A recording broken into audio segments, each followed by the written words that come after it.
All right, as we begin our adventure with Star Trek Navajo, due to a reduction in players today, we are going to do a little improv, like aftermath of sort of what happened after Alunia and Cuvaris left the ship. Um, while the captain and the first officer are not here, um, where would you guys like to start? Well, Vogel would like that scene in sickbay probably before the next duty shift.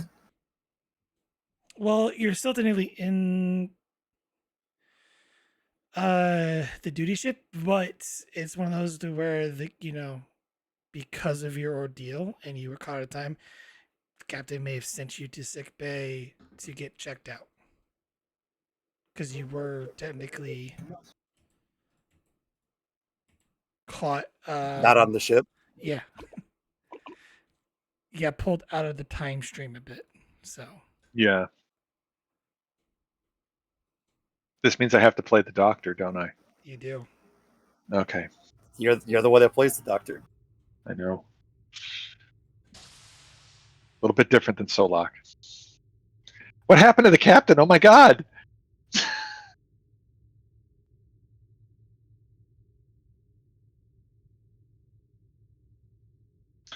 Hello, Sarah. What can we do for you here in sick bay? Hello, doctor. I'm actually here for a physical in accordance with Starfleet Medical Protocol 121, Section A. I did just get back from an extended leave for my command seminar. Oh, yes, that's right. Here, let me pull this up here. Yes. And of course, there's the little time episode that we had happen recently, so we should probably have you checked out. Let's get you on the bed. Why don't you lie on right over here, and we'll get things started here. Vigo, why don't you start up the monitors there, and let me take a look at Vogel's records here while we're waiting. Just sit back, Sarah. Give me a moment. Da, da, da, da, da, da, da. Do you like jazz, Sarah? I'm a little bit of a fan, yeah. A little bit of a fan. Well, I'll have to make some recommendations for you when you're listening. Let's see here. I'll send it to your personal file here. Coltrane, John Coltrane. Not so much jazz with saxophone, but still very, very good. He's one of the best ever. Ever. Okay. All right. Let's take a look at you here. And let's take a look at your vital readings. And GM, do I need to do a roll for that, or do we just want to? No roll is needed. Deal with it? Okay. Yeah. So what are we seeing in terms of her vital readings?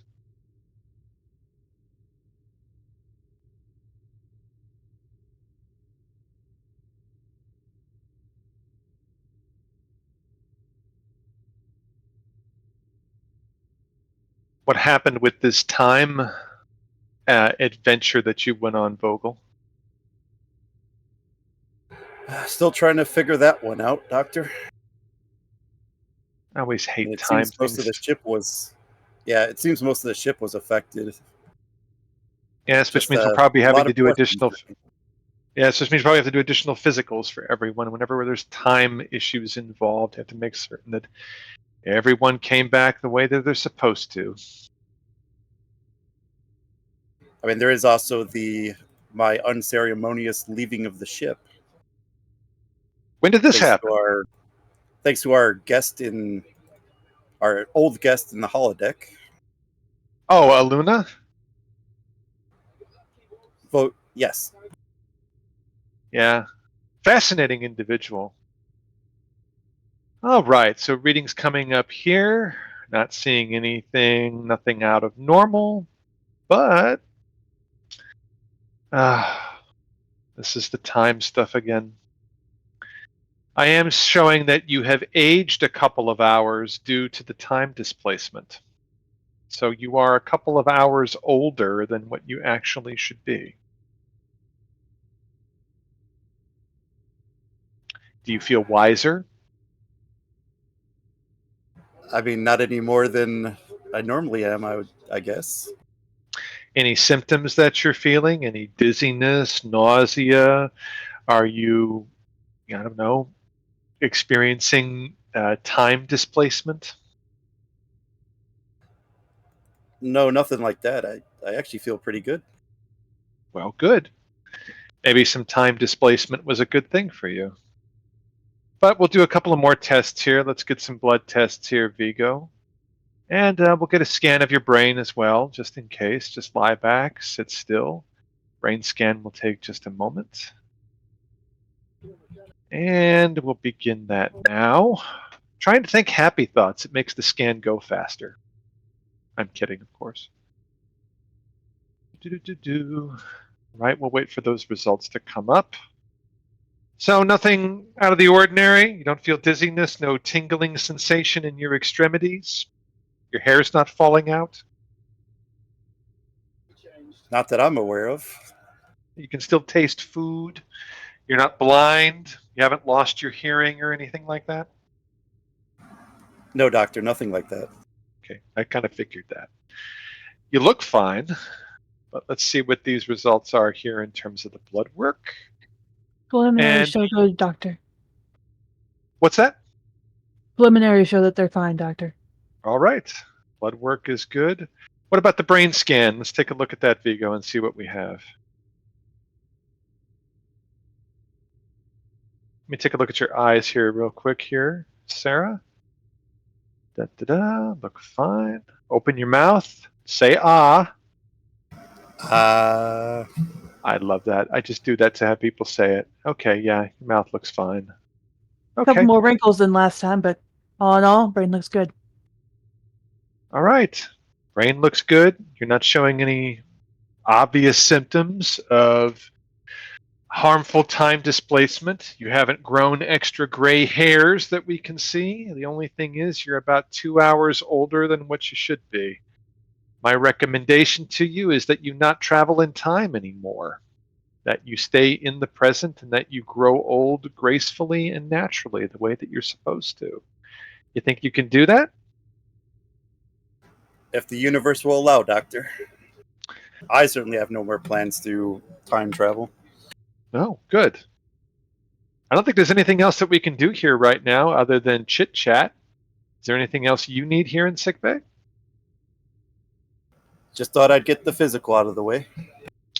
We'll do a more detailed physical in the next few months. These are just preliminary physicals to make certain that you're not showing any obvious signs of negative time displacement, which can always be very tricky to diagnose. In the event, though, I'm just going to make certain that you get a little bit extra R&R. I think that you deserve it. And if you would be so kind as to remind our dear captain that he is due in here next week for his physical, both for his time adventure and the one that he skipped the last time he was supposed to. And I will get his physical whether he likes it or not. I will remind him for you, doctor. In any case, are you taking enough free time for yourself? Yes. Are I you do sure? believe I believe I allow myself ample free time. I mean, I could check on that. I could go and actually look at your recorded time to see if you're actually doing that. So lying to me is probably not a good idea. So I'll ask again, are you taking enough time for yourself? That means not doing work. I don't consider looking over the stellar cartography reports as work. I find it rather enjoyable. Sarah, do you ever like go out and do anything? Do you go lie on a beach or go swimming or go hiking or go running or play chess or just sit around at a table with friends and talk and gossip? Or do you go shopping and look for a new dress or do you do any of these things? Or do you just look at stellar cartography all day long when you're not working?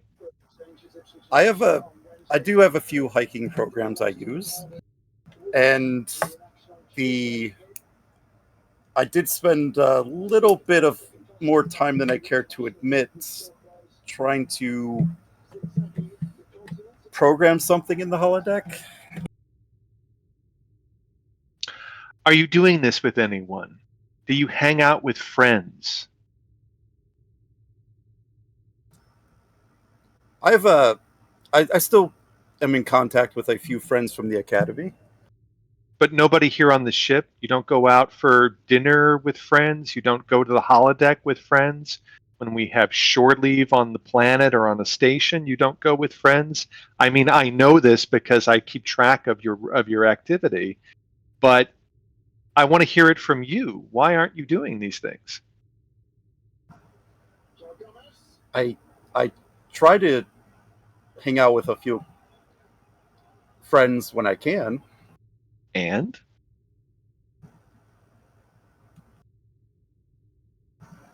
I mean, and she'll kind of freeze up with the question. do you feel awkward? I guess the word is uncomfortable hanging out with people, talking with people, being around other people? Do you prefer just to be alone? Not alone per se. I guess sometimes I'm caught in my own thoughts in my own head sometimes. While it's sometimes very healthy to be comfortable alone, and in fact, it is very healthy to be comfortable alone, it's also very important that you have good, strong social interactions and relationships with people outside of work. And sometimes that can be people that you work with, especially on a ship like this where we're out in space for long periods of time. But if you're doing everything alone, that's not necessarily the good sign of strong mental health. And I'm concerned about that.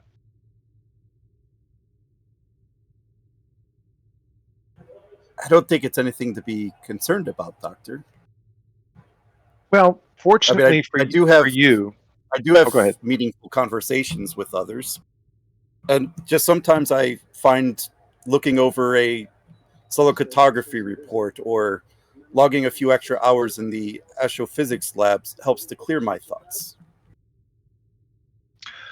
Well, I can't tell you what you should and shouldn't do with your free time. However, what I can do is I can express concern, and if I start to see that it is affecting your efficiency and your mental health, I can make note of it and I can take action. That's kind of my job here, right?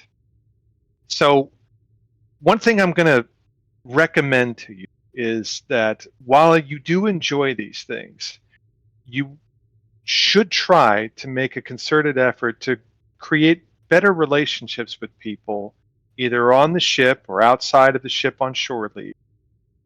So that way you can do things with other people. You might unlock things about yourself that you didn't even know. It'll help make you a better person, and it will certainly make you a better Starfleet officer. If you ever want to be in command of anything, relationships are critical to that. I understand, Doctor. I suppose it couldn't hurt to maybe spend some time in the observation lounges. And another thing to think about here is that there are other people on this ship.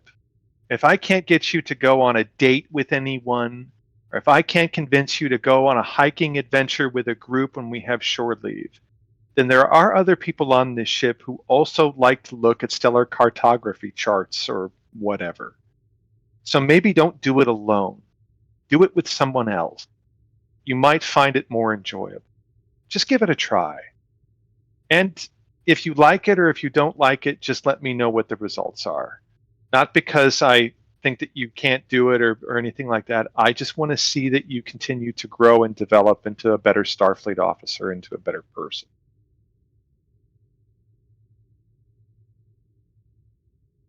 Well, I would say dates might be out of the question. I mean, I am seeing someone. Oh, I didn't know that. Who are you seeing? Well, you know what? You don't have to tell me if you don't want to. I'm just glad that you're doing it. like I do have friends and people I can fight in. It's always kind of been a struggle to make new friends, I guess. Yes, that is sometimes a problem, but part of living and working is that you have to find ways to create new friends, or not create new friends. You have to find ways to develop new friendships, because friendships, like anything else, change and develop over time. The friends that you have today might not be your friends tomorrow, and it's through no fault of anyone. But it's important that you maintain good, strong, healthy relationships with people and with yourself. Again, you seem very comfortable being alone. Maybe take some time to get comfortable with other people, or more comfortable with other people, as best you can. I will endeavor to do better, Doctor. All right, Sarah.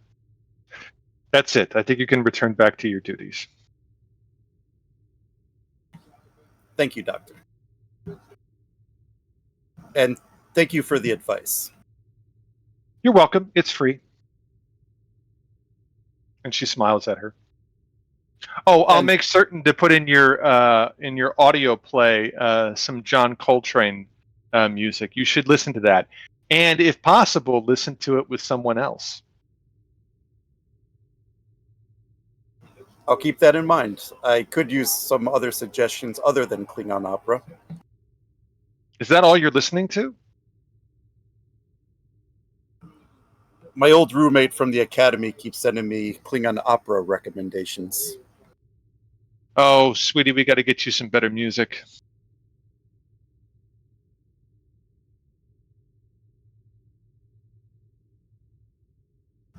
Well, I look forward to listening to your recommendations, Doctor. I will send them. Now get out of here. Go back to your duties. Who do we have next, Vigo? Next, it looks like Jones from down in a engineering. Okay, let's wait for them to show up. If they're late, send out security.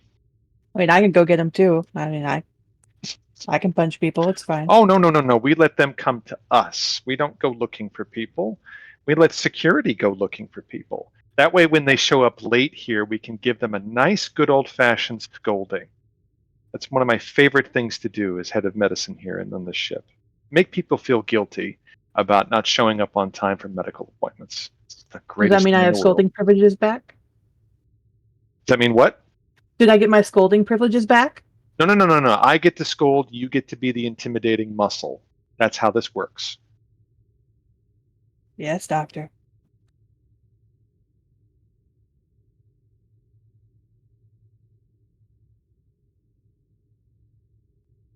And scene. Okay, where to next? I guess now it's the people who are in trouble, right? Yeah, I think so.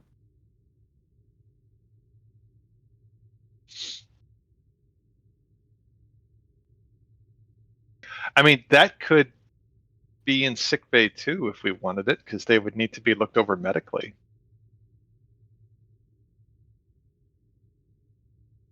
I don't think the doctor would really appreciate that, do you?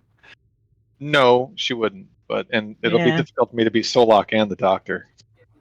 Yeah, I think we should have that. Probably, Definitely not. Yeah, so probably happen in Rye's office. probably, or the brig, or somebody's quarters, or something like that. I'd probably have them sent to my office in science. Yeah. We're gonna just use quarters because that's where the captain sent them to. So Yeah. That works.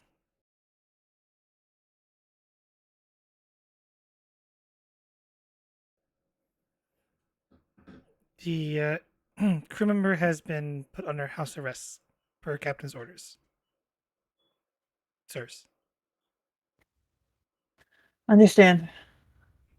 May I enter? You are authorized to enter.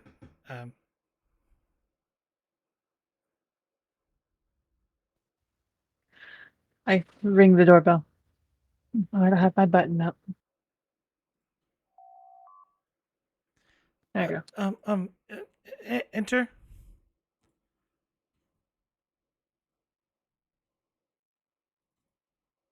She stands. Sir, ma'am. Uh,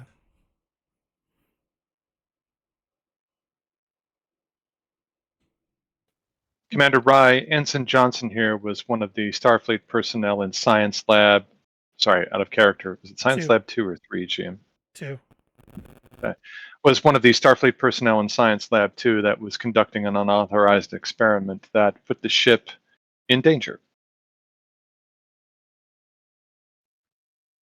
Ensign, I'm going to let you go first. Can you please explain to me what the experiment was? Well, it first started out as some simulations, and we wanted to get more accurate data. Um, that's how it went wrong. Um, we were experimenting with we were testing hypothesis from the data that was collected from that planet, as the GM has to open up their notes again.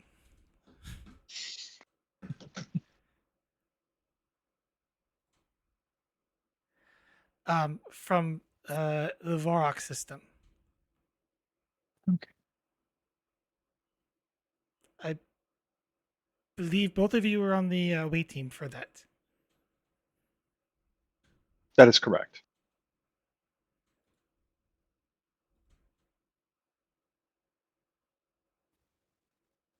So you were testing the hypothesis Yes, ma'am.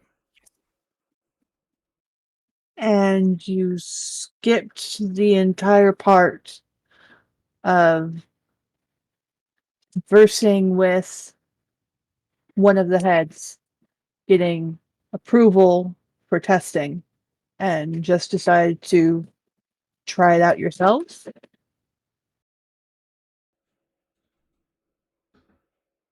Yes, I voiced very much disagreement with the other two. Um,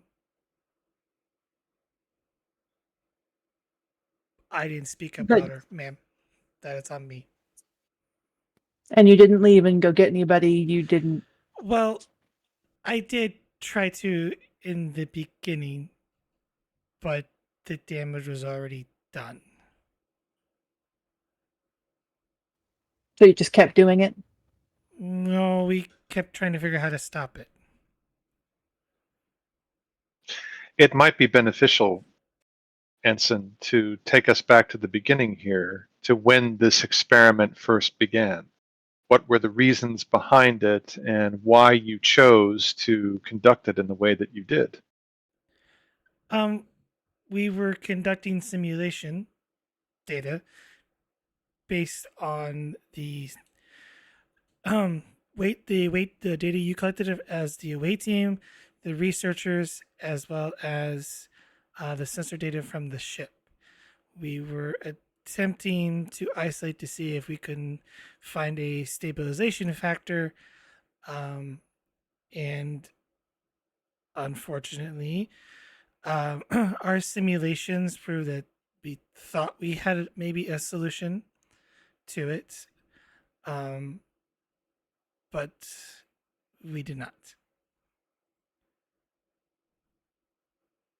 We thought we could replicate turning it off at any moment that we chose, just like um, the individuals who built the original device. To what benefit were you doing this? Why would you go about conducting such an experiment in such a way? Imagine some catastrophic event happen on the ship, and you could go back and attempt to fix the problem. Correcting mistakes that have already happened, using effectively a time machine to go back in time and change those mistakes after they've been made. That was the Yes, intention but of your work. technically, more for a research point. Imagine going back to when seeing how the Great Pyramids were built, or how the tools that they use for the Sphinx. I mean, today even archaeologists struggle to figure out how those great monuments were built. Unauthorized time travel is a very serious breach of Starfleet protocol. But if used effectively, it could revolutionize science. That's what they said about the atomic bomb, Ensign. And did it not revolutionize science? And killed how many? What we do is in service of producing scientific advancement, yet, but also protecting life, all life. The fact that you were willing to risk this without considering fully the intensity of what you were doing, and possibly, sorry, my real life child's getting scared. 1 second.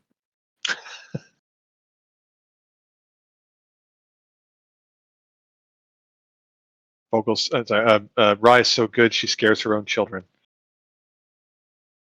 He's not used to that tone of voice. I didn't do anything.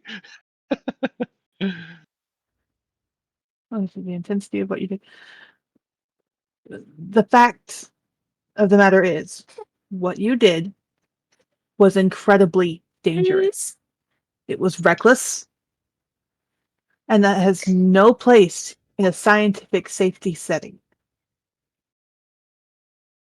You are currently in violation, based on our estimations, of at least 6 codes of conduct of Starfleet regulations, to say nothing of the unethical practices that you went forth in this. Your skills and the skills of your comrades are indeed impressive to be able to create such a device, but to conduct it the way that you did was highly unethical and dangerous. You put yourself and the entire ship at risk, when from the very beginning you could have come to either myself or Commander Rye or any other senior officer with your idea. And while we would have sanctioned it, we would have at least understood the reasons for why you were conducting it. We originally did. It did not go the way you thought it would. Are you saying that the event happened and that you used your device to then go back in time and change it? No. And I simply do not remember it? Well, no, not exactly. We had problems turning off the device, and we did report the issue in an attempt to follow regulation and protocol, mind you. Um, it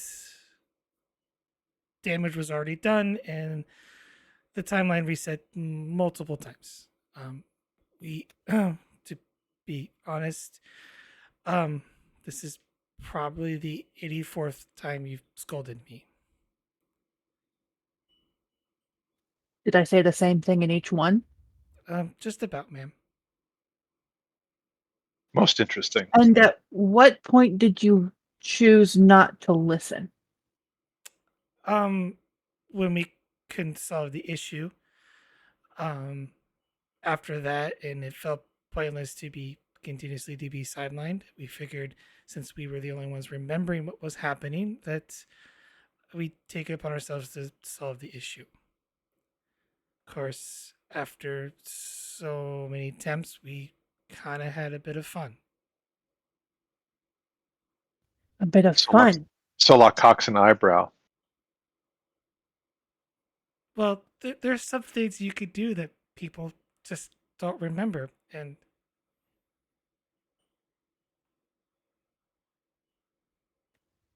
Fun? she's embarrassed when she says that. If you're curious.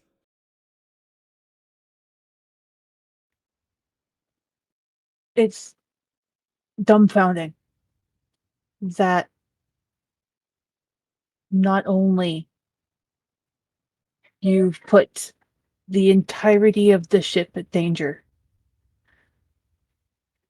and whenever apparently you've been talked to and sidelined, I assume by me, or at least somebody, you decided to keep trying. And then when you found out you weren't fixing it, just what, messed around? Did stuff you weren't supposed to because, oh, they wouldn't remember?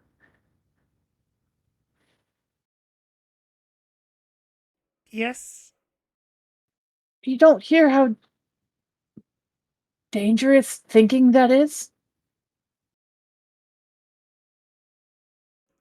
To be honest, we kind of hit a wall on what we were trying, so we decided to take a little break. It wasn't like we were going anywhere, and no one was dying.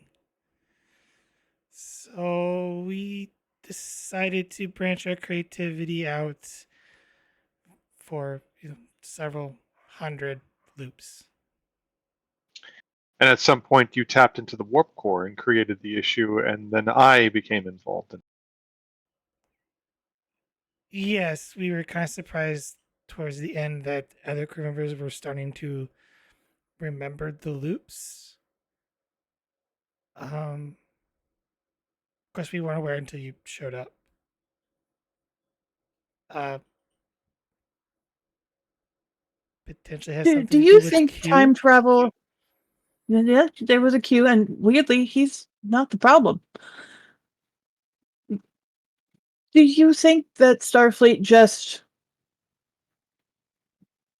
cut off, put a botch on, however you want to say it, not time travel to where it is unsanctioned for absolutely no reason, just because they wanted to?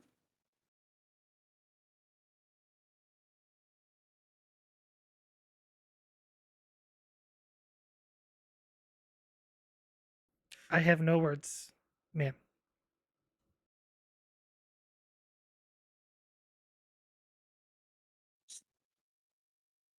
The fact that you're only embarrassed bothers me more than anything. Um, no, she's definitely feeling guilty. It's just she's embarrassed about something earlier that she said. Oh, but which part? When she said they had fun. Oh, okay.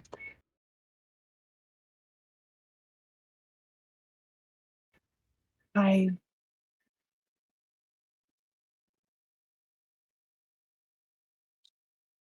I honestly don't know quite what to say to you that apparently won't feel redundant.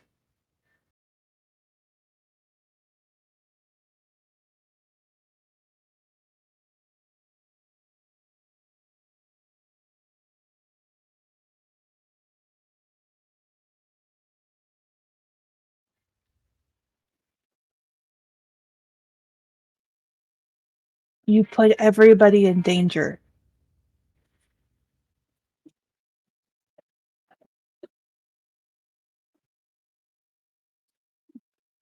You moved from hypotheses to theory testing without giving it time and space and making sure that what you were doing was thorough.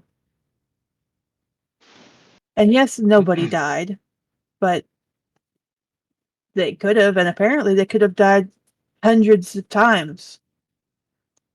We don't know how far out the time bubble was yet. That could have been damaging to so many people. I am disappointed isn't the strong enough word here. Ensign, your actions will very likely draw a general court-martial. You should be prepared for that. Yes, sir. I understand. It will take some time for us to fully assess the damage that you have done to the timeline and any potential damage that you may have done to the ship and crew. It is unfortunate that this happened.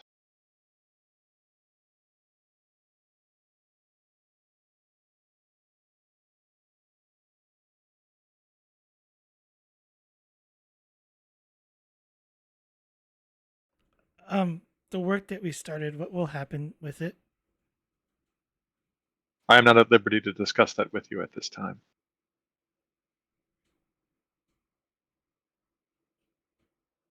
I I can. understand that this project meant something to you, Ensign, but it's too dangerous. I understand.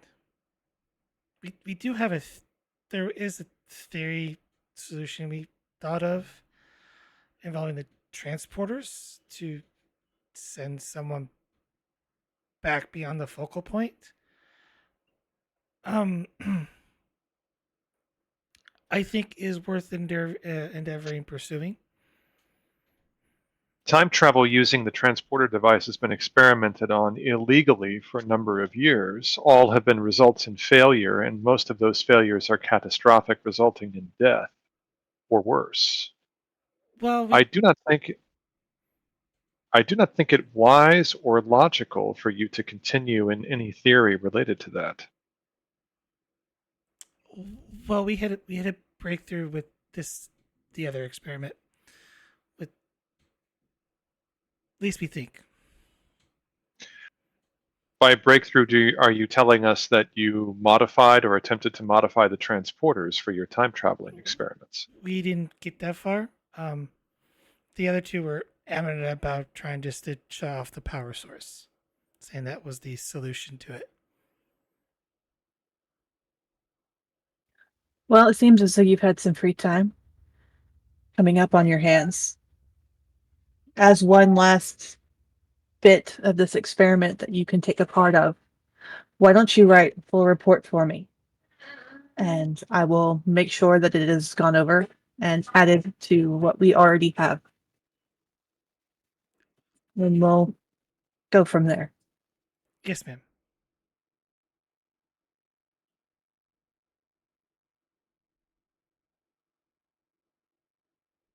I do not think there's anything else that I can offer here, Commander Rye. No, I'll meet you out in the hallway in a moment, Commander. Thank you. Ensign?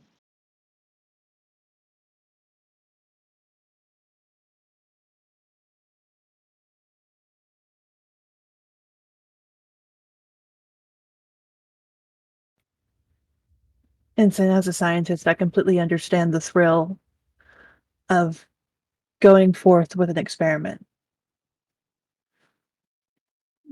But in some cases, some things shouldn't be pursued.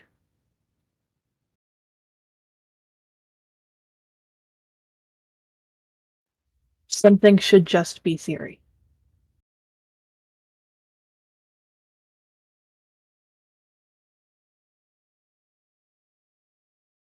And I hope that you don't give up on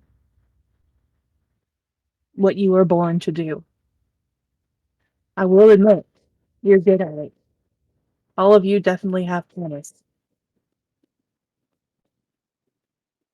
I'm just sorry that forward thinking about changing the past wasn't enough forward thinking for you. To be honest, ma'am, it wasn't my idea. And that's something you should work on.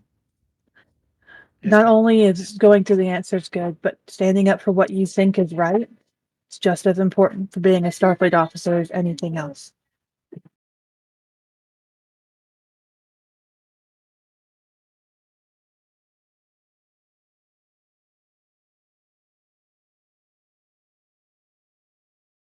Is there anything else that you need?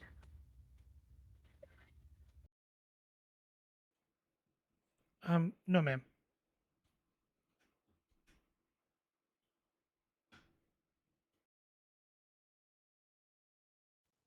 Don't give up, okay?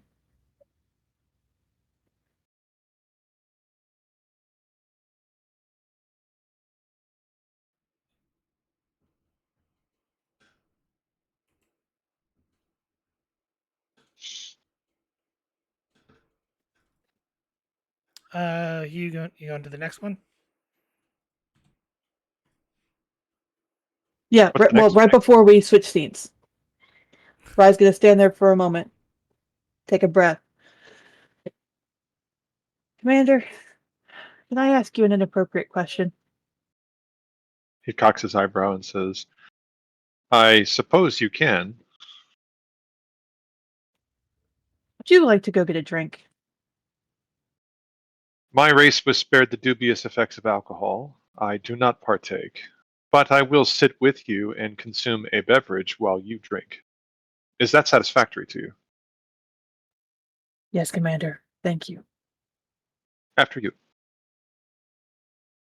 And now we're done.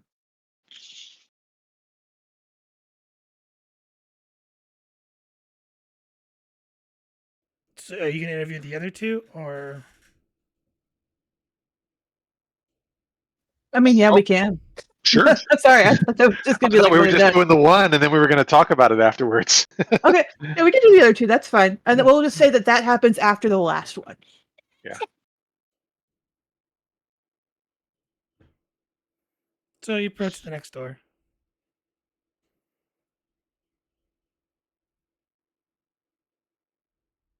And Solak hits the intercom. Ding dong. Enter.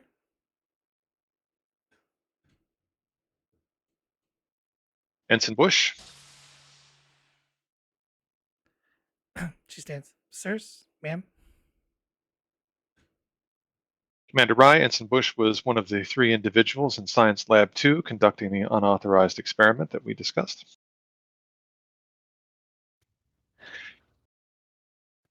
Instant Bush, I'm gonna let you go first.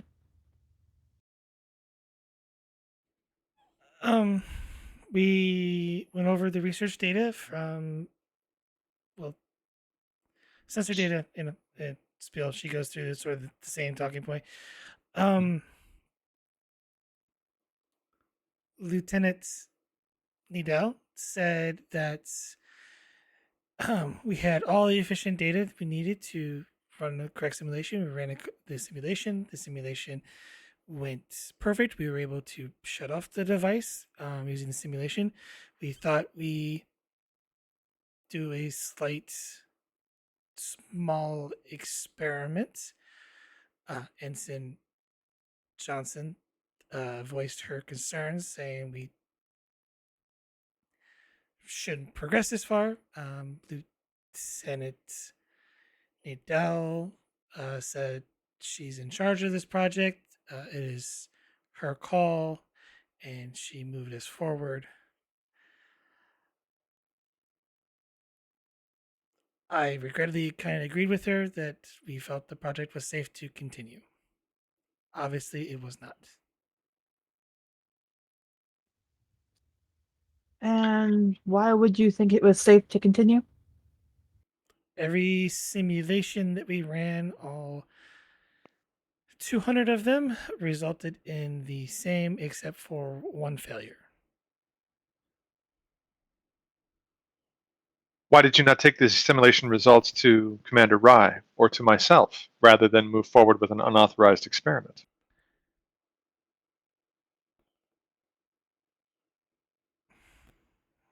Lieutenant Nadell is a bit of a glory seeker.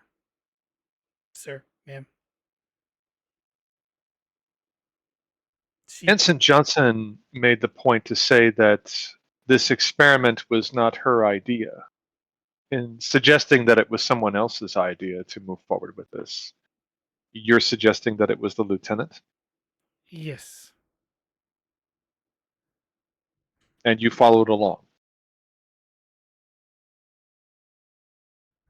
Uh yes, because the bulk of the research was from my data collected in the organization. I did not want to lose credit on the research. You were not aware of Starfleet Regulation 12, Section B, Paragraph 5, that states that any senior officer that asks an officer underneath them to conduct anything illegal, they must report that action to a senior officer on the ship. Why did you not report this? I am 100% complicit. But what was your reason for not supporting it? It is highly illogical that you would. You're a I felt we well-known. were moving a bit too quick. I wanted to run a little bit more simulations to rule out the 0.5% failure.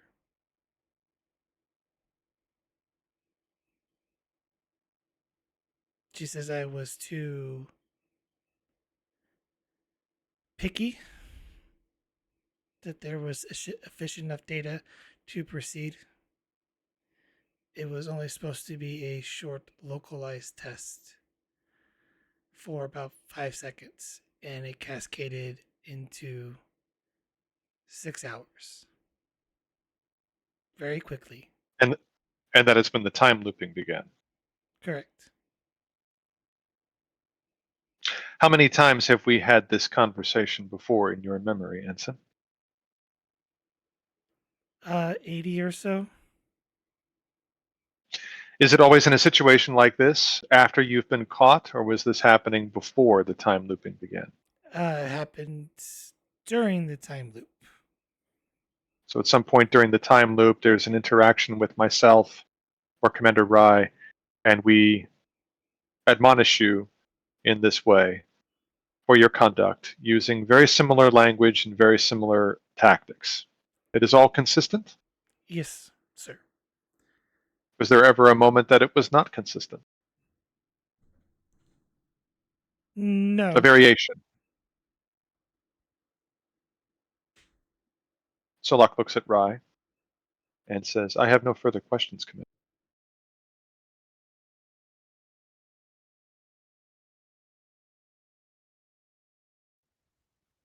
Ensign,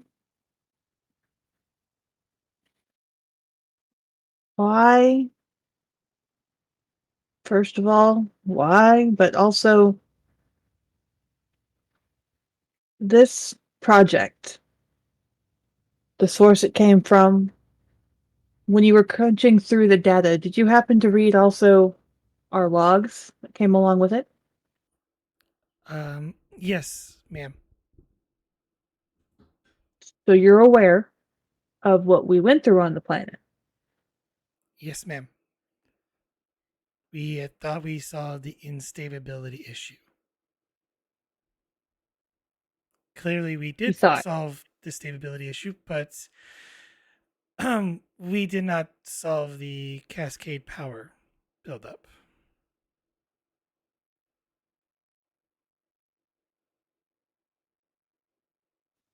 And your understanding that this was not only highly unethical, but that it was severely dangerous.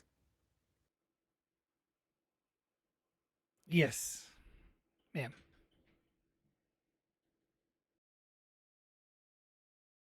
You also understand that this is probably going to lead to a general court martial. Yes, ma'am, as you've repeated previously. If I ever flip the chair over, I could do that if it'd make this exciting for you. Um, you've done that, ma'am. Twice. Ah, good to know. My temper's not nearly as bad as I thought it was.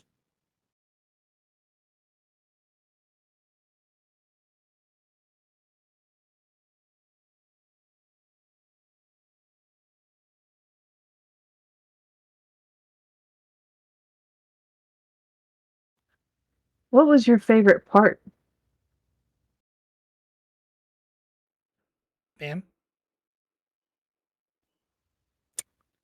What was your favorite part of the experiment?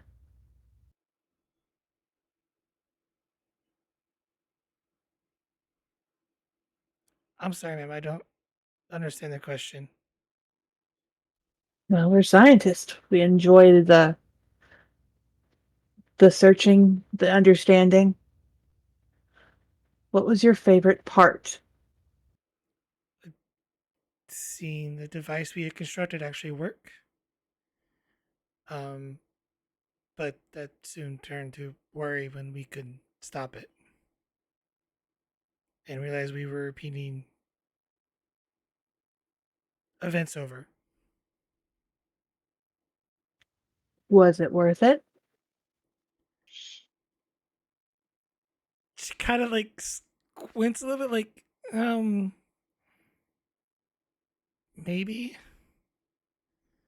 I don't know about the court martial part,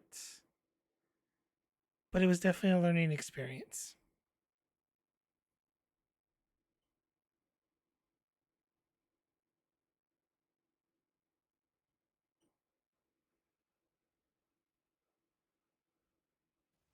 This is the most non-emotional you've ever seen Rye's face look. Like, this is the most Vulcan that Rye has ever looked in the entire time you've known her. Interesting. Well,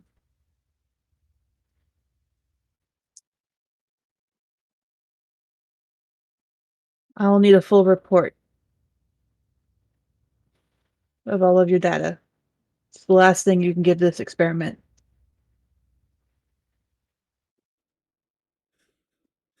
Should I leave out? How much detail do you want? Because there is a lot. I want you to detail every moment, with the understanding that at any point, someone could have died each and every time. And I want you to understand that every word that you write could have been someone's life. Yes, ma'am. She turns on heel and walks out, Yeah, but she waits by the door. Solak walks out behind her. And I guess we go to the lieutenants next.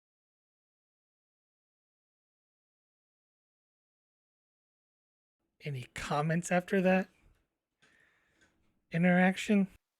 After that one, no.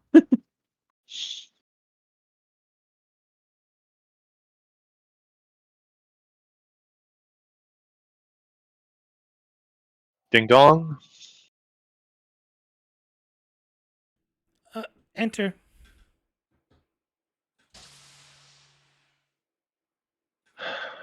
Lieutenant Nadell. Yes, sir. Commander Rye, Lieutenant Nadell was the ranking officer in Science Lab 3 during the unauthorized experiment. Yes, sir. Explain, Lieutenant. I hereby request on Starfleet rules of conduct that I require a arbitration of someone to act as my defense counsel. I will not That is your right. submit to any questioning from here on out. That is your right. And it is very logical to assume that a general court martial should happen with you based upon your actions. However, I am here to advise you that the more information that you tell us will reflect better on you during that court martial than if you withhold information I do at not this wish to present time. speak without a consul present. Understood. Solak looks at Ryan and says, I do not believe there's anything further to do here if this individual does not wish to cooperate unless counsel is present.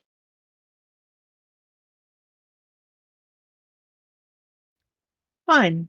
I won't ask you any questions. You can just listen. Whatever you think you're going to say when counsel arrives to you, and whatever you think you've done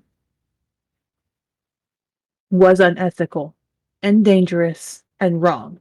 And this is not something that to be negotiated. You messed up.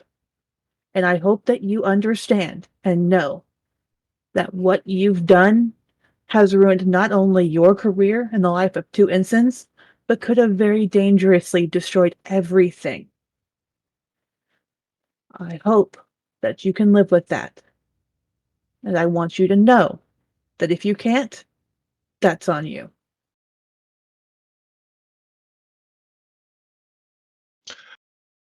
One piece of information to give you, Lieutenant. It would seem that the other two ensigns have cited you as the reason why this event happened, and that it was your idea to conduct it in the first place. Do you deny this? Taking advice from someone who is very logical in the past stated that I should be advised to not answer any questions without counsel. So I am taking that individual's advice. Understood. Unfortunate, but it is logical. He would say the same. And I leave.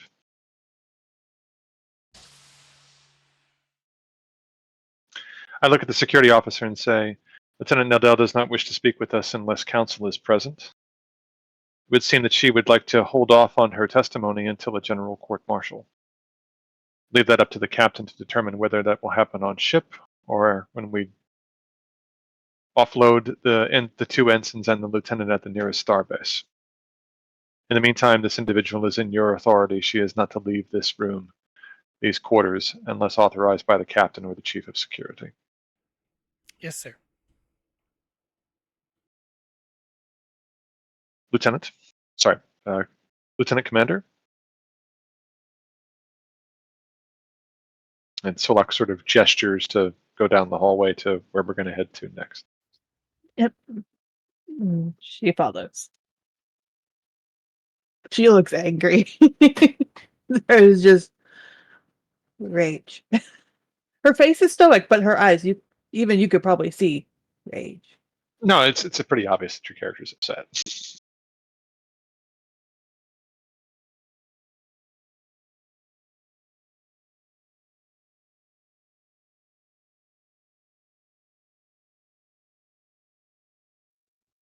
That's awesome. What? With the chat? Ah! Well, at my little token's got the angry.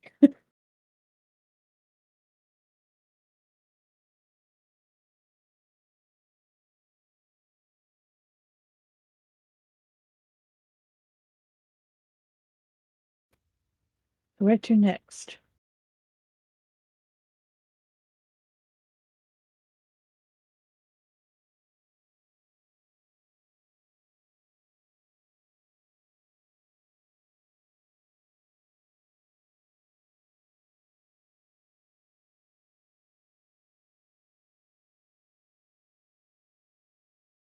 While I did not agree with your display of emotion, Commander, I do understand the reasons for it. It is unfortunate that those three individuals went about their business and conducted themselves in the way that they did. Brilliant individuals, their skills and their ability are without question, but their ethics are very questionable.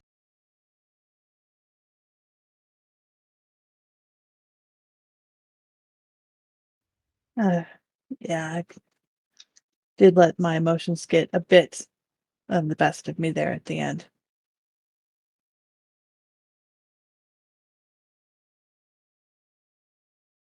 It is also unfortunate that Nadell decided not to cooperate with us. It would have helped her in her court-martial. Any information forthcoming would have been beneficiary to her.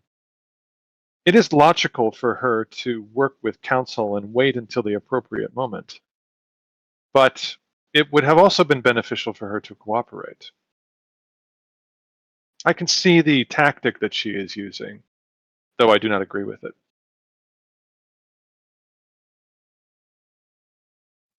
That's one of the things about emotions. I know that they can get caught up in the moment. And I can understand why they acted the way they did. I just hoped they wouldn't, that they would have had the restraint and understanding necessary to not do what they did. Unfortunately, they did not. Lieutenant Vogel, our apologies for intruding upon you while you were sitting here. It seems, though, that this is one of the few tables that we can sit at. It looks rather busy here in 10 Forward. Oh, not at all. Please have a seat, Commander. We were just discussing the incident involving the three Starfleet officers in Science Lab 2. Lieutenant Nadell and Ensigns Johnson and Bush. Two of them were able to cooperate with us, but one of them refused to do so, which is unfortunate. That they are well within their rights not to incriminate themselves. Of course. But being forthwith and truthful and forthwith with the information would have helped them. Their Starfleet careers are very likely over, and it is very possible they could spend significant time on penal colonies. Their actions were highly unethical and dangerous both to the ship and to the Federation. So I take it you were able to get to the bottom of whatever that experiment was? Not necessarily to the bottom of it, but we were able to get more information that provided further context. It would seem that two of the ensigns were led astray by a senior officer, but these two ensigns should have known better based upon regulations and should have brought this matter to a more senior officer to deal with, such as Commander Rye or myself. It's most regrettable. These are three individuals with significant skill, brilliance in many ways. To be able to conduct an experiment and create what they created, truly interesting. What I found most interesting outside of their behavior, Commander Rye, is this idea that they seem to have found a way to address the issues with time travel and the teleportation devices.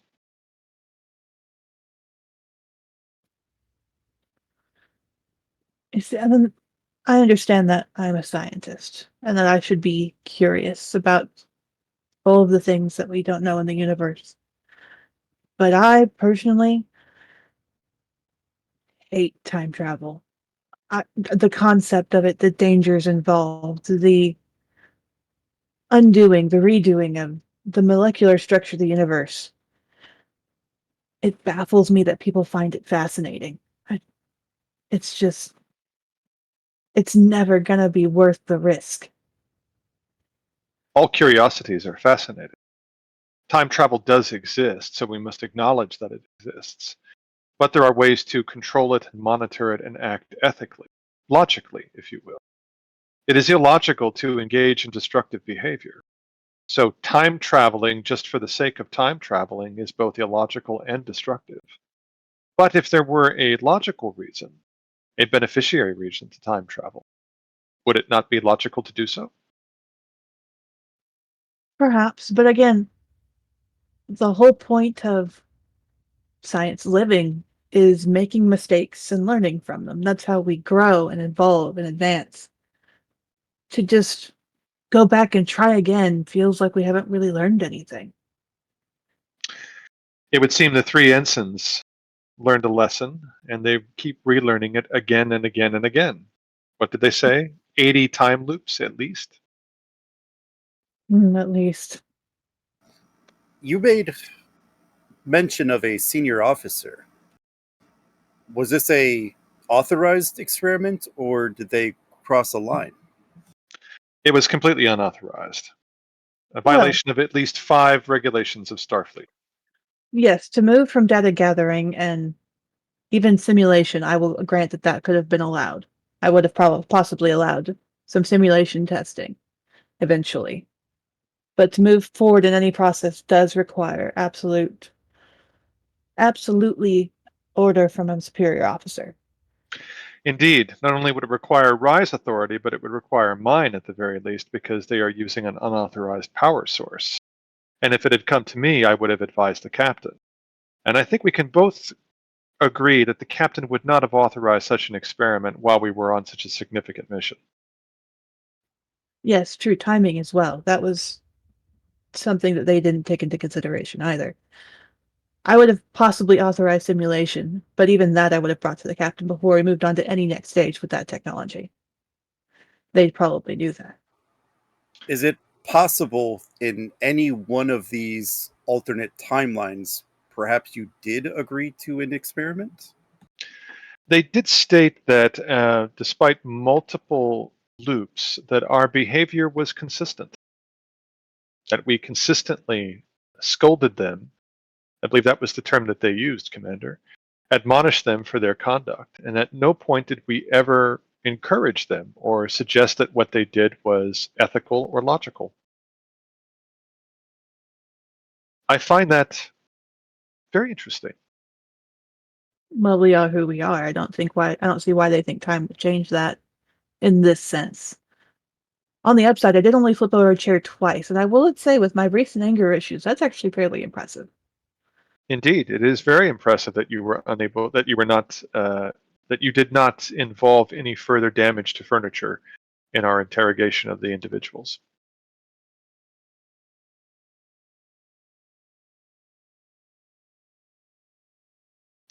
What I do also find interesting is the desire on their part to conduct an unauthorized experiment.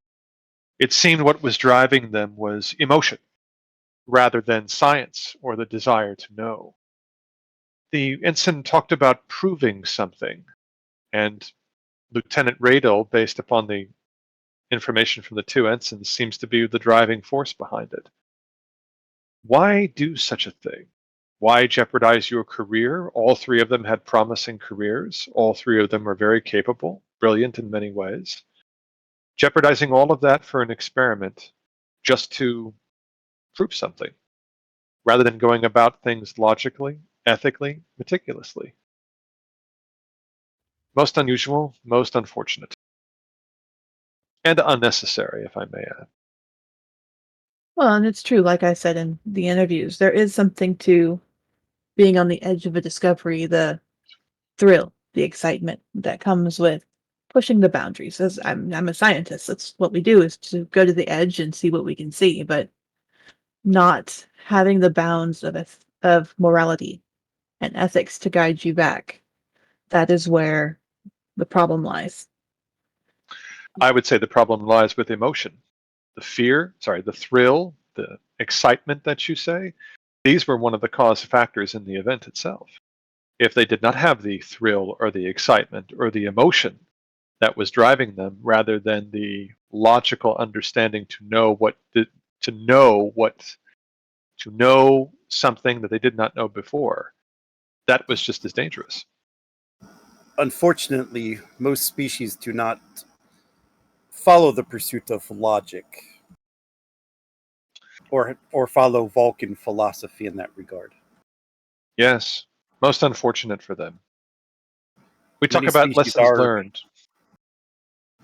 many Go ahead, species sir. are indeed guided by their emotions or the pursuit of knowledge as some sort of gratification.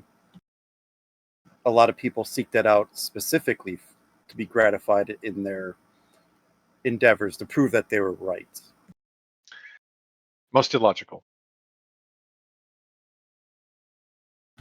It may seem illogical, sure, but it could also be what drives innovation, outside the box thinking. Innovation has happened on Vulcan for thousands of years, and emotion has not been the driving cause of it. I do acknowledge that other species, including yours, Lieutenant, emotion is a driving factor in the desire to know. I just simply point out that there are inherent dangers with that, as we have just experienced. True. Again, why I think ethics and morality should be more ingrained in us than just a desire to discover. Knowing the logic and using it as a ballast, if you will, to not go flying off into the night. An interesting choice of words.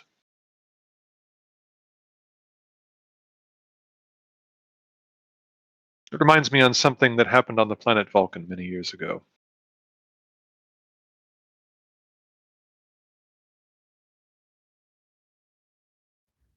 What was it? Experiments conducted by my mother. They were unethical, they were dubious, and based upon the findings of the Vulcan Science Council, it was deemed that she did so from an emotional space rather than a logical one. She disagreed with this, and as a result, she was banned from the planet.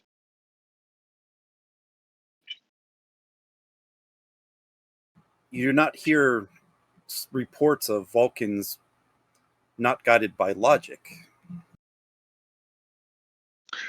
It is unfortunate.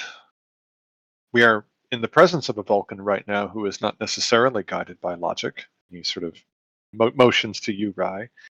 There are certainly circumstances where Vulcans turn away from the ideologies of logic and Surak. But in the case of my relative, it was unethical, and it did result in an individual being harmed.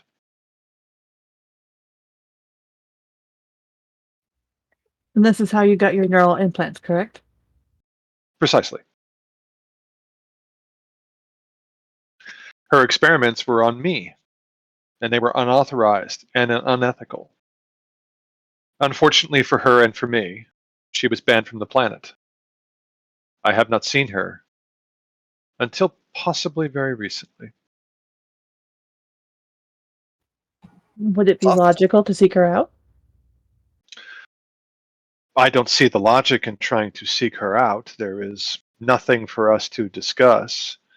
If she were to appear here right now, there would be possibly an interesting conversation on where she is in her work. But I do not see a reason why to seek her out. Are you not curious as to why she took the action she did? Not in the least. Her actions were based on emotion. And when emotion is involved, decisions are suspect.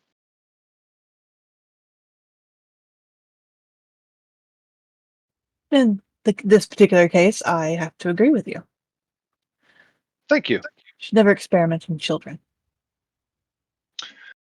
That, on the subject of ethics, is something that we can very much agree upon.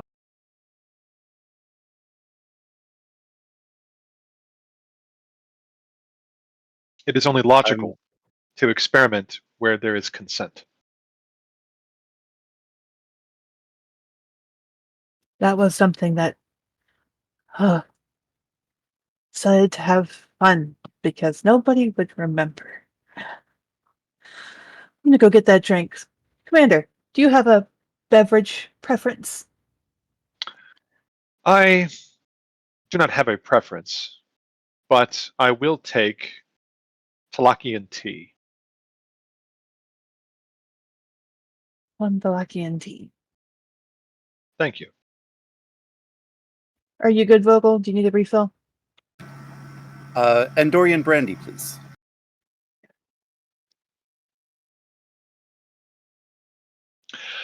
I was encouraged to see that you took additional classes in command training, Lieutenant. This is good. Thank you, Commander. The captain seemed to think that I would get much out of them.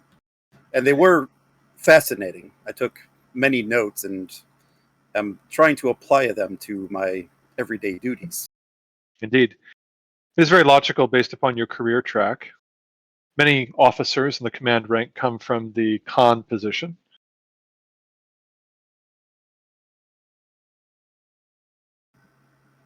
Yes, it is. It was suggested to me pretty early in my academy training that I should consider the contract as opposed to just focusing in on stellar cartography and astrophysics. And My what is your instructors next? seemed Go ahead, sorry. My instructors seem to think that I would be a more well-rounded officer if I were to try to broaden my career path. That is only logical. I also think that you should spend more time in engineering. Ships do not steer without power from engineering.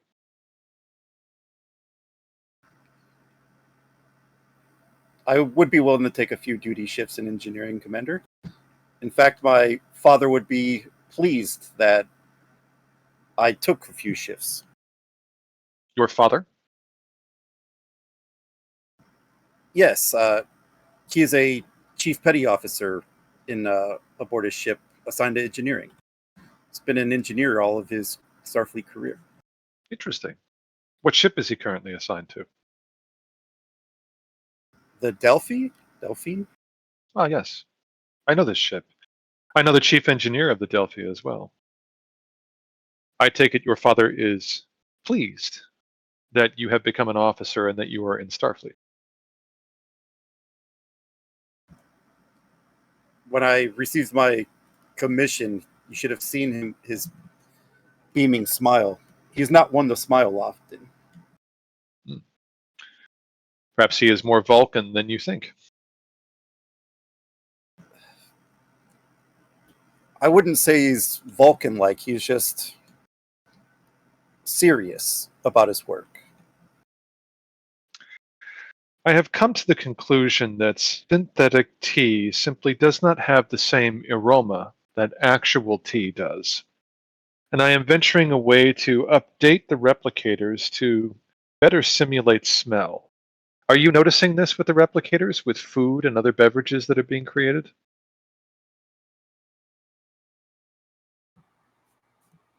I haven't noticed a difference, but I've grown up on starships all my life. I mean, I guess I'm used to the taste of replicated food. Talakian tea has an earthy odor from a planet that is mostly vegetation. The smell here from this tea, which is synthesized, simply does not have the same aroma. What about your beverage, Commander? Yeah, the Lysandar definitely doesn't quite smell the same as home, but it's not bad. I might endeavor to make adjustments to the flavoring and smell settings in the replicators, though the last time I did it, the 4 Saurians on this ship nearly had an episode and were sent to sickbay. As you know, Saurians have much heightened senses of taste and smell than other humanoids on the vessel. Have you considered growing your own tea, Commander? I have considered this, though getting the proper plans to do so does take time, and I have other duties to perform, in addition to the other experiments that I do, both either in the science lab, the engineering labs, or in the cooking lab.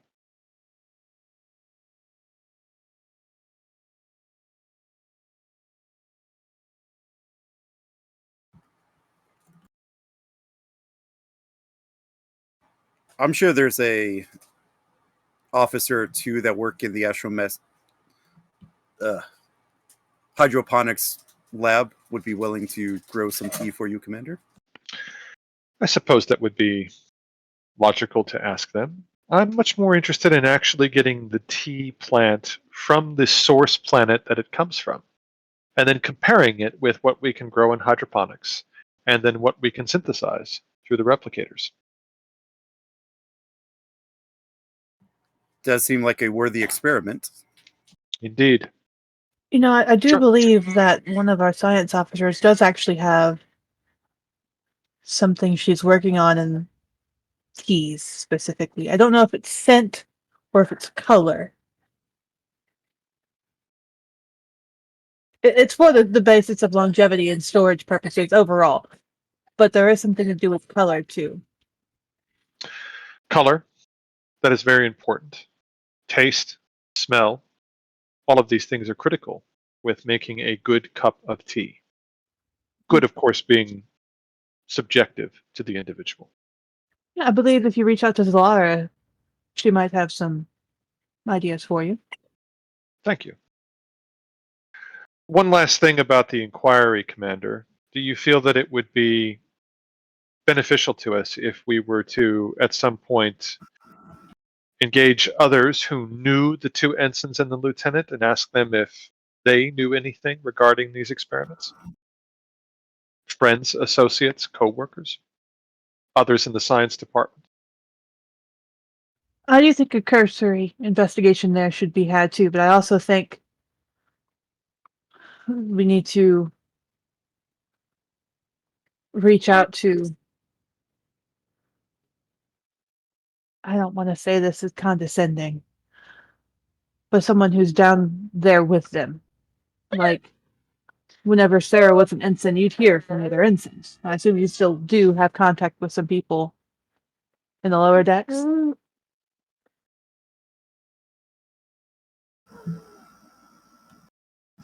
I try to keep an ear out for everybody, yes. Would you mind asking around and seeing if anyone's got anything to say?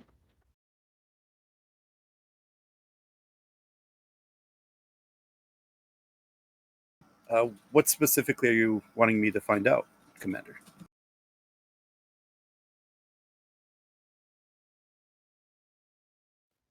I've found that asking for specifics is bad. Just ask them about Fidel or Johnson or, oh my God, Johnson and Bush. Are you kidding me? I just got that. Okay. I'm tired. I haven't slept in a week. Okay.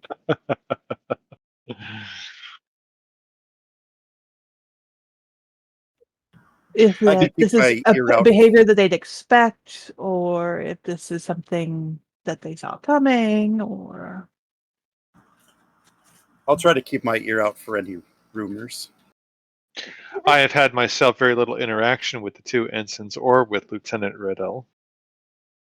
Vogel, did you have any interaction with Riddle or the two ensigns? Not any I could speak of. How would you describe Lieutenant Riddle's character based upon what you know? I mean, I haven't had the opportunity to work with any of them. Duties at Con have been keeping me pretty busy. I don't get down to the science department as much as I'd like to. Indeed, I have noticed that you are highly efficient and that you work quite diligently in everything that you do. Most impressive, almost Vulcan-like in your approach. Thank you, Commander. That is high praise indeed. It is well earned.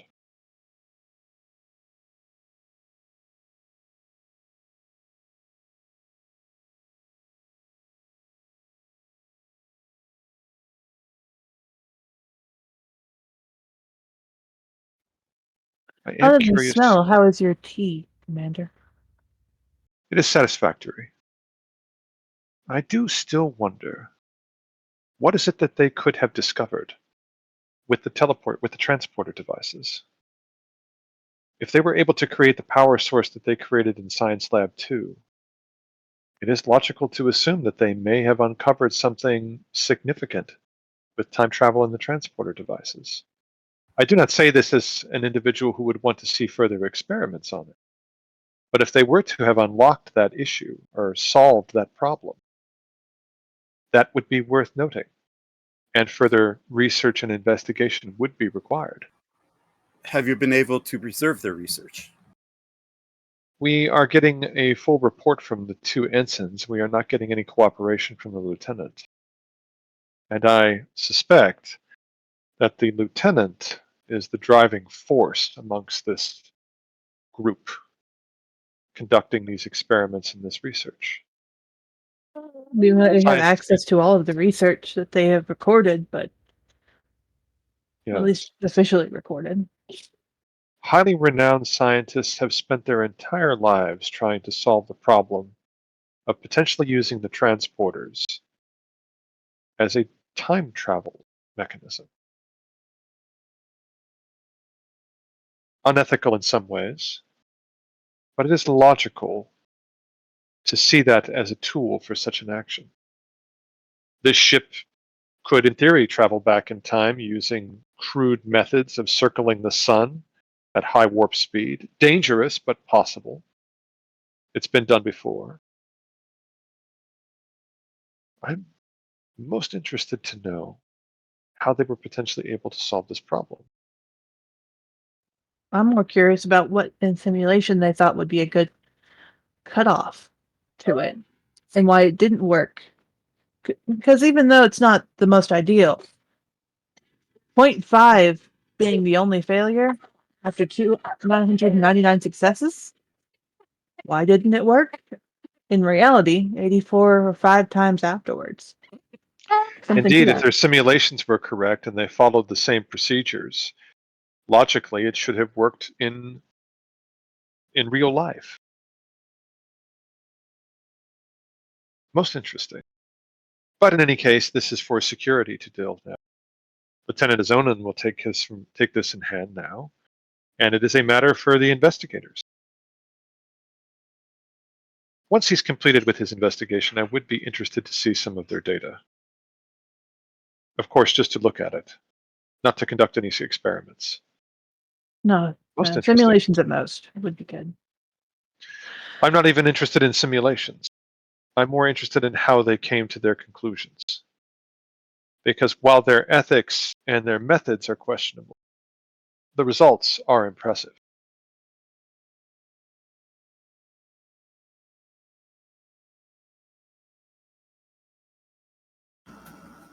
All the same, if their research does exist, might be practical to look into the research.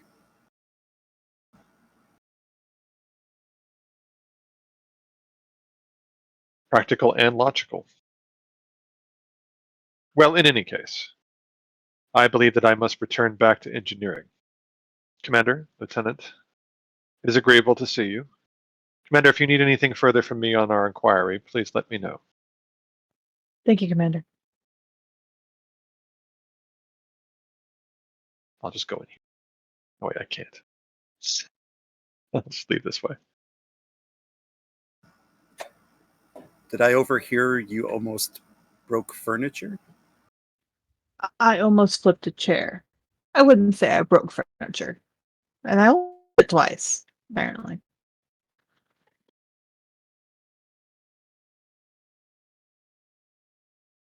They could have killed everybody. They could have ripped space-time. Archambault walks up and says, Who could have killed everybody? I heard killing, and I heard this. Hey, Vogel. You know, it should bother me that you're so excited by that phrase, but at this point, it's just you. I'm just excited to see Vogel here in 10 forward, that's all. You know, I will give you that. That's also pretty rare. The doctor suggested I should expand my activities a bit, try new things. You're here because the doctor told you to come here? That's just... What are you drinking, Vogel? Endorian brandy? Nice. And it's almost finished. Danny, get Vogel here another Endorian brandy. It's on me. Danny? Dr. Hale. Danny, you know Danny. Yes, I know Dr. Hale. I didn't know you knew Danny. Everybody calls him Danny who knows him. No one of your rank is going to call him Danny, but the rest of us call him Danny. The rest of us who are still in the lower decks, unlike some people I know. He walks over, puts a drink on the table, and says, Thank you, Danny. So, what you reading? If that's a stellar cartography journal, I'm going to be very disappointed. Just looking it over, making sure we're not going to run into any unexpected spatial anomalies. I'm very disappointed. If you want to try new things, Vogel, I can take you through my acrobatics course.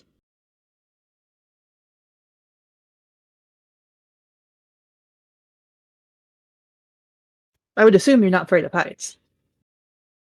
That would be a lot of No. fun.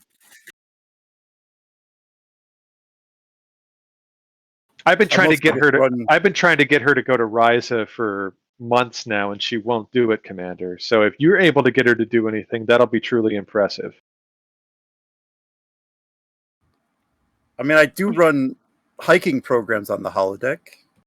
I have a few programs I run. I think you might enjoy my acrobatics course. And of course, you're welcome to join us, Erica. Sure. I'll go if Vogel goes. Well, see, now you have to go. Exactly. You have to go.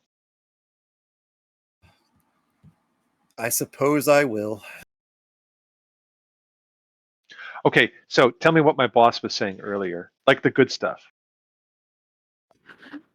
Well, my dear, so luck. Define good. Well, I mean, is there anything interesting going on? Did he say anything interesting about any of us in engineering? Or is he normal, we have to logically do this and logically do that sort of stuff? Well, I assume you've heard about the science experiment gone wrong. I heard about it, but I don't know too many details, and I'm told that we're not supposed to know too many details because there's a current inquiry going on. Is Solok part of the inquiry? That would be a detail, wouldn't it? It would be. I probably shouldn't have asked that. Sorry, Commander. No, it's fine. Given his status with the science lab and mine as well, we are both involved. Gotcha. Well, I knew and know Ensign Johnson, and it's unfortunate that she got caught up in all that. I know it's Ensign Johnson because now everybody knows who it is, but it's unfortunate that it happened. Johnson's really smart. Yeah, unfortunately.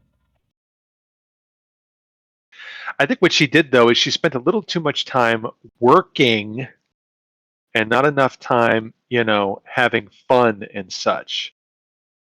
Sounds like somebody I know. I find reading the stellar cartography reports, calculating the drift of astronomical bodies, to be fascinating. Yes. For me, it's fun. And I'm sure Johnson found it fascinating to look into whatever it is that she was looking into, and then ultimately got herself in really significant trouble. That's what's going to happen to you, Vogel. You're going to go off and do something crazy because all you do is work, and then there's going to be an inquiry put upon you, and you're going to have to be talking to Commander Rye and Commander Solak. That's going to be a lot of fun, let me tell you. Or worse, the captain. I don't know. I think I'd rather have the captain on my. I'd rather have the captain upset with me than Solak. And upset being a relative term. After you've watched him headbutt a Klingon, it kind of changed your perspective about if you want the captain mad at you or not. Wait. The captain headbutted a Klingon? You don't know this? You had to have heard this. See, this is what happens. You have your nose in those pads there, and you miss all of the good stuff. I mean, I was at a command seminar for a couple months. That's Oh, true. no, you were there. But you've been back from that, and people are still talking about it. He headbutted a Klingon. You know that he's got a kid? I think I did hear that. Okay, so you at least heard that. Thank God. Okay, so do you remember whenever we were at Storage? Hold on, guys. Sorry. Sorry.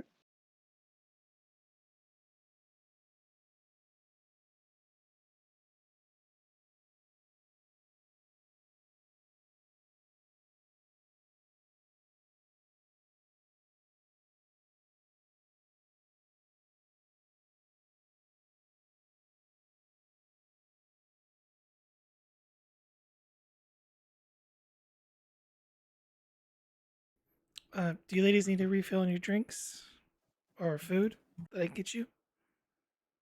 Oh, I'm okay. If I have any more, I won't be able to get up tomorrow, and I have to do morning shift, so I'm all good. Thanks.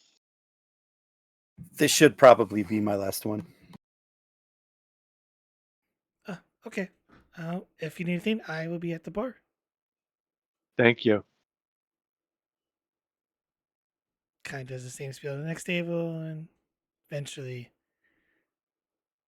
heads back to the bar, getting her towel out, wiping the bar down, cleaning up the mugs.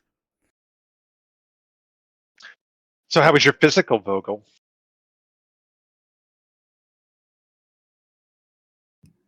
It was fine. Doctor didn't find anything wrong. Oh, although she did say I was a couple hours older. Really? I suspect that we all might be. I'm actually older? Do I have more? She looks at her hair. Do I have more gray hairs?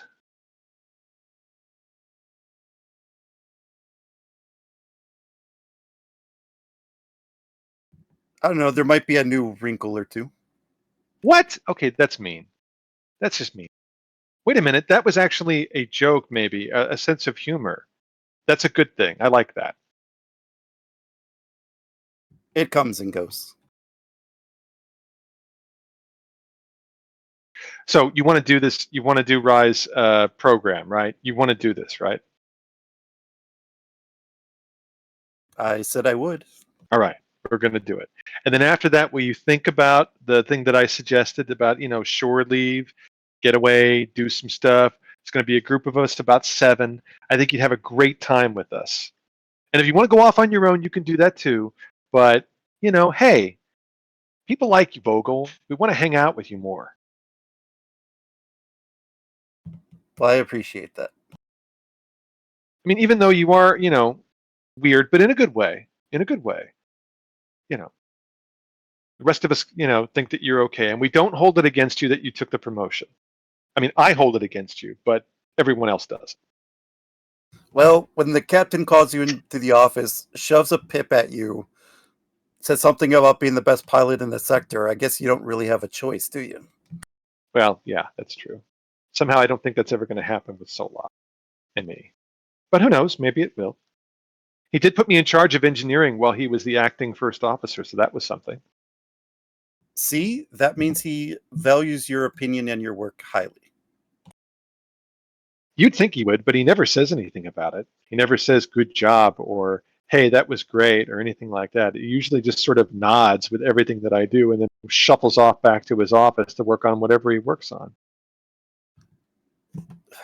You haven't worked around Vulcans very much, have you? I haven't. And, he's even stuffier than most Vulcans that I've come across. No offense. And she says to Rai, no offense. It's sometimes difficult for me. I need feedback. I need people to tell me that I'm doing something right or that I'm doing something wrong. I need people to give me reinforcement. And yes, I have talked to the counselor about that as well, but it's just who I am. I admit it. Vulcans, especially Commander Solak, are not going to come out and say you're doing a good job. They don't consider validating your feelings when they're writing their reports or evaluating their subordinates. I know. But you got to look for subtle. You got to look for the subtle tones, a head tilt, a movement of the eyebrow, a twitch of the ear. Each Vulcan has a subtle hint that shows approval or disapproval. But you got to look for it.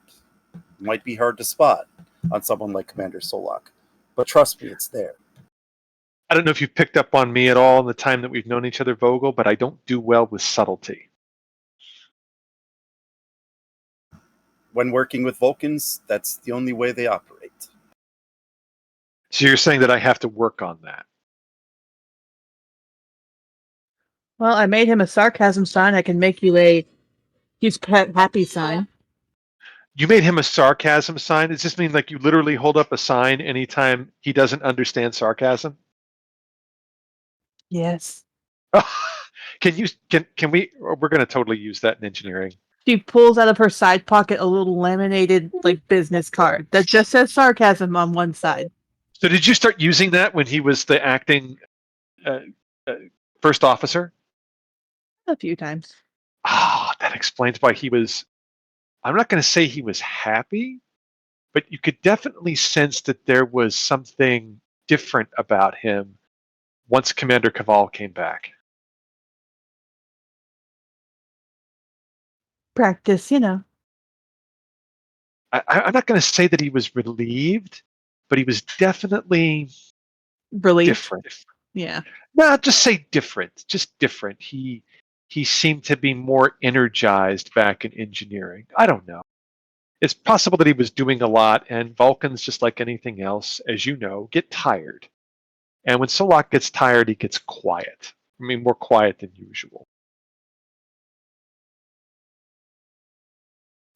Well, he must really enjoy his work in engineering, at least as much as Vulcan enjoys anything. He must gain fulfillment from it. He's an engineer, and he's been an engineer for a long time. And in terms of his work, he's amazing. Like, he makes things run very efficiently and very logically. He's just difficult to work with because he never says anything, and when he does say something, it's usually it was not logical for you to do things that way, or you should have followed this procedure instead of that procedure. It's always critical.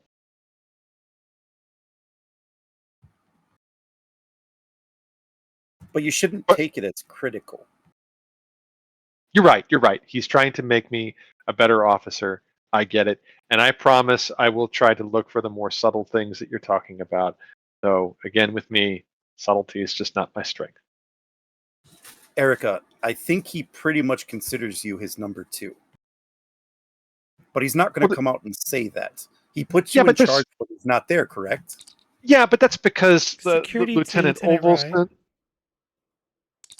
Security to Lieutenant Rye. Right here, go ahead.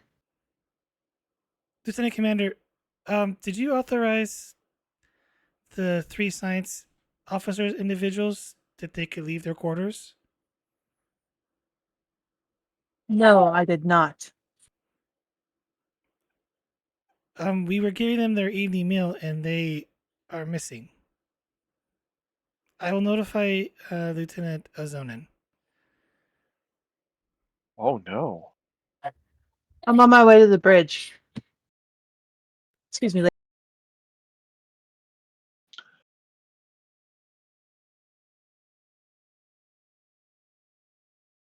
And Erica sort of looks at Vogel and sort of has this sort of like, oh shit look on her face. I think tomorrow might be a very interesting day. Yes, I think it will.